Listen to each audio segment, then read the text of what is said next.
Sahabat Jamaisi dimanapun Anda berada, hari ini saya sudah tidak lagi menggantung di awang-awang.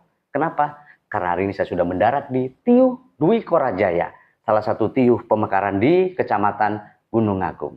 Dan hari ini saya langsung ketemu dengan empunya yang masih sangat muda sekali di Kecamatan Gunung Agung, tapi mampu membawa Dwi Kora dalam wajah yang berbeda, penuh warna, tapi dengan visi yang sangat jelas. Dia adalah Pak Dian, Kepala Tiuh Dwi Korajaya. Langsung kita sambut dan cekidot, let's go. Apa kabar Mas Dian? Alhamdulillah. Alhamdulillah baik. Luar biasa. Biasanya kalau orangnya sudah subur maka masyarakatnya bisa makmur semua. Mas Dian, apa kabar Mas Dian? Alhamdulillah baik Pak Wawan. Sehat lah ya. Sehat. Dengan aktivitas yang luar biasa, intensitas kerjaan yang luar biasa, belum juga dengan kesibukan keluarga. Amin. Ternyata juga masih bisa melayani masyarakat, itu adalah hal yang membanggakan. Saya boleh tanya dulu dong. Ya. Mas Dian ini kalau saya tidak salah ingat kan punya basic keperawatan. Betul. Nah, terus yang memotivasi Mas Dian untuk jadi kepala inilah apa? Baik, terima kasih. Ini sebelumnya saya perkenalan diri, Pak Wawan. Nama saya Pak Dian Dwi Antoro. Saya Kepala Tiuh Dwi Korajaya, Kecamatan Gunung Agung, Kabupaten Tulungagung Barat. Baik, terima kasih dari pertanyaan Mas Wawan tadi. Memang betul, saya basicnya ini seorang perawat. Jadi alhamdulillah di Tiuh Dwi Korajaya ini yang memotivasi saya ini karena salah satunya dari perjuangan orang tua. Karena orang tua saya di sini adalah salah satu tokoh juga di Tiuh Dwi Korajaya. Dulu orang tua saya juga sebagai aparatur tiuh.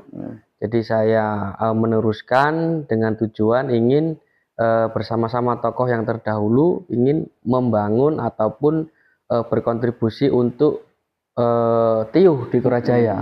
Apa yang bisa saya perbuat untuk Dwi Korajaya supaya karena desa ini desa pecahan, desa pemekaran, jadi harapannya desa Dwi Kora ini bisa mengimbangi desa-desa yang induk.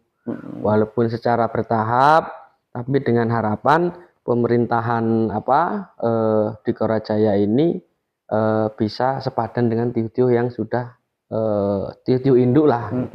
Mantap, betul. Tentu kita punya visi nih Mas. Ya. Yang kemudian visi itu bisa terintegrasi dengan tiuh. Boleh tahu Mas visinya? Betul, alhamdulillah. Memang dari awal saya sebelum mencalonkan diri punya visi misi di tiuh ini. Dari visi misi itu kita ringkas dengan slogan menjadi Tiuh Satria. Dengan slogannya ayo bangkitlah Satria Dwi Korajaya. Satria itu sejahtera, amanah, transparan, religius, indah, aman. Luar biasa. Nah kemudian Mas terkait dengan 2025 nih. Ya. Kan tidak kerasa kita ini sudah 4 tahun ya. Betul. Berjalan 4 tahun. Terus berencana 2 tahun lagi selesai, ternyata ada kebijakan kita nambah 2 tahun lagi. Mudah-mudahan tambah manfaatnya. Amin. 2025 kita fokus di apa Mas? Untuk tahun 2025 ini kita fokusnya yang pertama itu dari pemerintah itu 20% untuk ketahanan pangan, untuk disalurkan ke Bumti, terus untuk BLT, dan untuk stunting, ada juga untuk infrastruktur. Itu kalau untuk saya jelasin satu dulu. Boleh. Ya. Kalau untuk 20% itu kita salurkan ke Bumti. Terus untuk stunting untuk tahun ini untuk BLT untuk tahun ini itu dari seleksi dari aparatur tiuh, BPT, tokoh-tokoh masyarakat itu ada 8 KPM. Alhamdulillah 8 KPM. Terus untuk intervensi stunting di sini untuk pencegahan stunting itu kita alokasikan juga dan juga untuk kegiatan fisik. Alhamdulillah untuk infrastruktur itu yang pertama ada pembukaan jalan usaha tani itu sepanjang 1000 meter itu untuk memudahkan untuk mengeluarkan hasil pertanian. Yang kedua ada perawatan jalan karena tahun kemarin udah panjang perawatannya 6 kilo, yang tahun ini perawatannya tinggal 2 kilo. 2 kilo lagi. Jadi alhamdulillah sudah terrealisasi juga. Terus yang selanjutnya itu ada peningkatan jalan lingkungan. Itu kegiatannya pemasangan batu onderlah. Itu di suku 2, di suku 1, RT 2 dan RT 3. Itu sepanjang 159 meter, dan juga yang satunya sekitar 200-an meter. Nah, alhamdulillah itu sudah dikerjakan juga. Ini tinggal gilas. Digilas. Tinggal mesin gilas, dan untuk penaburan pasir tinggal finishing. Tinggal finishing. Dan ada satu lagi itu di suku 4, itu kegiatan pembuatan drainase. Karena di situ di jalur itu ada tanah yang terkikis air terus kalau nggak kita buatkan drainase. Dan juga itu juga usulan dari masyarakat. Itu alhamdulillah udah dilaksanakan, tinggal finishing. Tinggal finishing, tapi sudah dilaksanakan. Nah, itu untuk yang kegiatan Nah, ini kan yang jadi menarik itu kan gini.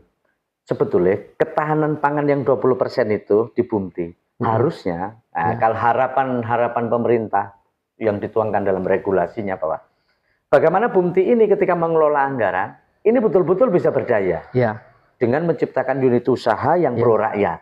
Nah, dengan karakter mata pencariannya masyarakat. Nah, sementara kalau untuk di Dwi Korajaya ini berdasarkan pantauan Pak Kepala untuk teman-teman Bumti ini terfokus di usaha apa?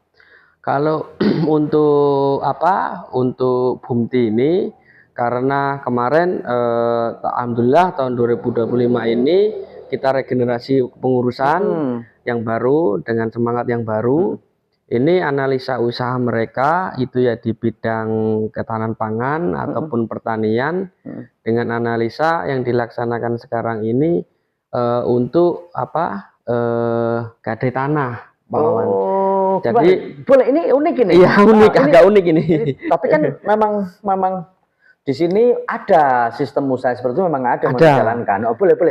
Jadi menurut analisa mereka, kalau gadai tanah itu kan modal pokoknya kan utuh. Jadi Bumti bisa nanam, hasilnya bisa untuk penghasilan ataupun PAT dari BUMDes. Tapi modalnya kan utuh, tidak hilang. Kalau sewa, mereka masih takut beresiko nanti apakah modalnya kembali atau enggak. Benar-benar. Ya. Kalau dia sewa, otomatis biaya sewa lenyap. Tanaman belum tentu menjamin keberhasilannya. Yang ditakutkan itu. Tapi kalau menggadai, ini modalnya utuh. Hasilnya, ya harapannya kalau misalnya icon apa segala macam, kita puso segala macam, kita nggak terlalu khawatir karena modalnya utuh. Itu salah satunya karena mereka ini ibaratnya kepengurusan yang baru. Jadi untuk tahun ini berupayanya masih untuk itu, Pak. Tapi ini keren loh, Mas Dian. Kenapa saya bilang gadai tanah ini keren? Kenapa? Ini bisa menjadi salah satu upaya pemerintah hadir di masyarakat menghindari atau mengurangi lah setidak-tidaknya itu rentenir, bank pelecet, terus segala macam itu yang hari ini kayaknya makin marak. Tapi kalau di luar enggak kayaknya. Alhamdulillah. Artinya dengan munculnya niatan usaha yang seperti yang direalisasikan, sehingga orang yang memang kebentel persoalan keuangan kala itu, dia hanya cukup menjaminkan lahannya untuk ditanami, kemudian dia dikasih duitnya sesuai dengan kebutuhannya, dengan tentu administrasi dan dokumentasi yang sudah menjadi sesuai regulasinya kan gitu ya. Oke, keren Pak Dian. Kemudian gini,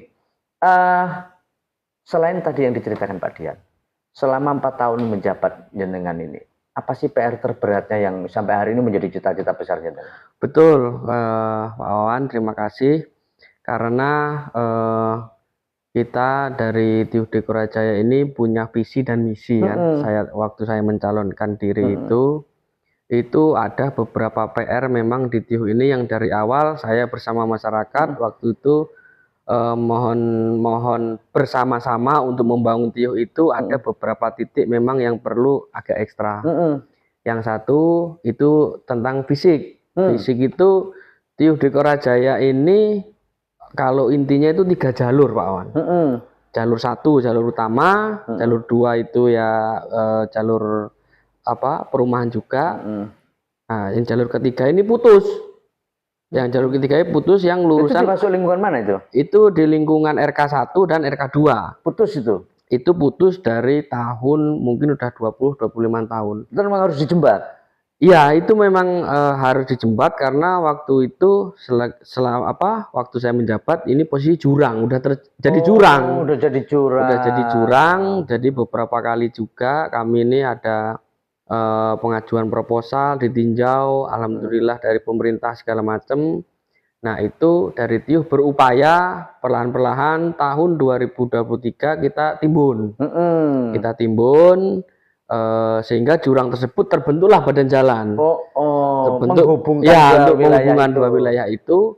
Terus kita bersama masyarakat gotong royong untuk bangun jembatan apa ya namanya darurat. Jembatan darurat.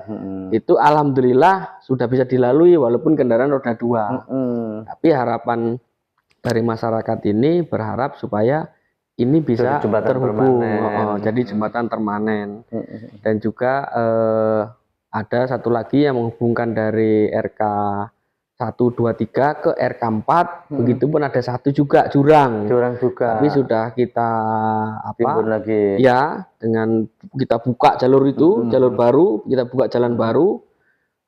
Jalur tersebut sudah bisa terhubung, hanya tinggal jembatan yang belum. Ya, betul. Ya, mohon doanya, mudah-mudahan dari adanya anggaran dari pemerintah ini maupun dana desa ataupun dana dari pusat ataupun provinsi ataupun daerah, mudah-mudahan itu bisa terrealisasi. Oke. Tapi sejauh ini sudah pernah masukin proposal apa sudah ya? Sudah masukkan proposal. Karena itu sifatnya di jalan lingkungan, jadi kami juga memaklumi. Ya, ada proses. Tapi kami berupaya, kalaupun dana desa ini mampu, harapannya bisa juga salah satunya untuk bisa bangun itu. Tapi sampai hari ini kami berupaya itu bisa dilalui, tapi roda 2. Terus kemudian kalau secara pelayanan dasar, Mas, pelayanan dasar, kira-kira apa sih yang paling ingin masyarakat terpenuhi itu untuk pelayanan di balai misalnya gitu? Kalau di Balai Tiuh, alhamdulillah pelayanan untuk masalah kependudukan itu alhamdulillah berjalan. Catatan sipil ya, itu vital sih. Walaupun kita hanya sebagai penghubung antara kecamatan ataupun capil, alhamdulillah bisa berjalan. Dan juga untuk administrasi surat menyurat keperluan dari masyarakat. Alhamdulillah kalau itu sebatas cukup tanda tangan dari saya, alhamdulillah selama ini sesuai dengan apa yang kita sampaikan dulu itu tidak pernah ada biayanya Pak Wawan. Penting masyarakat bisa aktif ke Balai Tiuh, ada keperluan apapun ke Balai Tiuh kita buatkan. Itu menerima pelayanan masyarakat dari hari Senin sampai hari Jumat. Terakhir Mas, ya, terkait dengan program pemerintah tentang bank sampah. Siap. Boleh cerita untuk Dwi Korajaya sama Joman? Baik, terima kasih. Kalau untuk ini program dari pemerintah ataupun inisiasi dari Bupati ya, untuk program bank sampah, setahun sebelumnya memang Tiuh Dwi Korajaya ini sudah terkoordinir bank sampah itu. Jadi waktu itu penggeraknya melalui kegiatan keagamaan. Malahan. Waktu itu kami yang menginisiasi dari alumni PKPNU. Tapi ini bukan hanya dari itu, tapi seluruh masyarakat ikut serta. Maupun suku, agama apapun ikut semua. Itu kami siapkan karung, Pak Wawan, setiap rumah. Waktu itu niatnya semua masyarakat sedekah sampah itu bisa dikatakan untuk kegiatan keagamaan. Itu selang setahun, 2 tahun, karena namanya waktu juga udah setahun 2 tahun, ini agak vakum waktu itu Pak. Terus ini digerakkan lagi, apalagi support dari Bapak Bupati, kita mulai hidupkan lagi. Ini ada 2 kita. Yang saat ini, yang satu di Dusun 1, ini penggeraknya dari aparatur Tiuh untuk mengawali lagi. Yang kedua, salah satu bank sampahnya posisinya di pondok pesantren. Nah, di pondok pesantren itu, pondok pesantren Dwi Kora Darussalam, itu di suku 4 itu juga berjalan bank sampahnya. Jadi untuk di Korajaya itu ada dua bank Ada dua sampahnya. titik ya, Ada dua titik bank sampah yang dikelola dalam satu titik tapi dengan lembaga yang berbeda. Iya, satunya fokus untuk di pondok pesantren, satunya untuk umum. Ya. Luar biasa, Pak Dian. Ini keren banget. Mudah tapi dengan semangat yang luar biasa. Amin. Menginspirasi semuanya.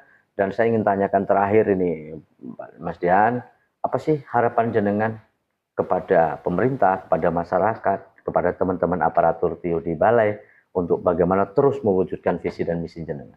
Baik, terima kasih. Harapan saya terutama kepada masyarakat, seluruh masyarakat TIUH di Korajaya sampai dengan pemerintahan saat ini, harapan saya apa yang sudah dibangun ataupun yang sudah dilaksanakan dari pemerintah TIUH di Korajaya melalui anggaran dari dana desa, itu saya mengajak seluruh masyarakat bersama-sama.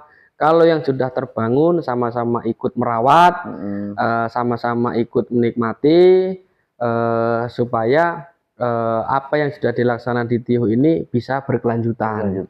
Dan juga mohon doanya untuk harapan masyarakat di Korajaya, apabila ada yang belum terrealisasi, mohon doanya sampai dengan masa jabatan ataupun ya itu harapannya bisa terlaksana. Amin. Walaupun tidak maksimal atau belum sempurna 100%, karena saya juga menyadari kesempurnaan itu hanya yang kuasa awan, tapi berupaya harus yang terbaik, ya, berupaya yang terbaik untuk TIUH di Korajaya.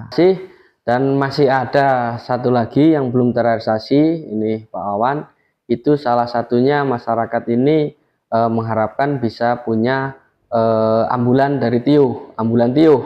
Jadi itu ya juga mohon doanya, mudah-mudahan kedepannya salah satu dari harapan masyarakat juga TIUH di Korajaya ini bisa merealisasikan, bisa memiliki ambulan desa atau ambulan TIUH untuk memfasilitasi seluruh masyarakat TIUH di Korajaya yang berkaitan dengan kesehatan ataupun untuk membantu masyarakat untuk mobilisasi, untuk membantu masyarakat-masyarakat yang memerlukan bantuan terkait dengan kesehatan seluruh masyarakat TIUH di Korajaya. Dari perawat yang merawat orang sakit, akhirnya merawat masyarakat untuk membangun TIUH-nya.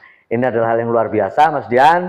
Dan saya berharap ini bukan pertemuan kita yang terakhir. Amin. Dan suatu saat nanti di episode kedua, kita akan ketemu langsung di beberapa titik pembangunannya jenengan. Sehingga bahwa apa yang sudah kita lakukan itu betul-betul sudah kita wujudkan dalam rangka untuk mengimplementasikan visi dan misi kita. Amin. Nah, gitu Mas. Dan terima kasih, tetap sehat ya Mas. Amin. Tetap semangat pokoknya. Jangan lupa terus berproduksi karena masih muda. Masih muda. Dan mudah-mudahan langkah awal kita hari ini adalah langkah menuju kesuksesan kita di yang akan datang. Amin. Terima kasih. Terima kasih. Sampai jumpa masih bersama Warta James Bapak. Thank you, Dr. Oke.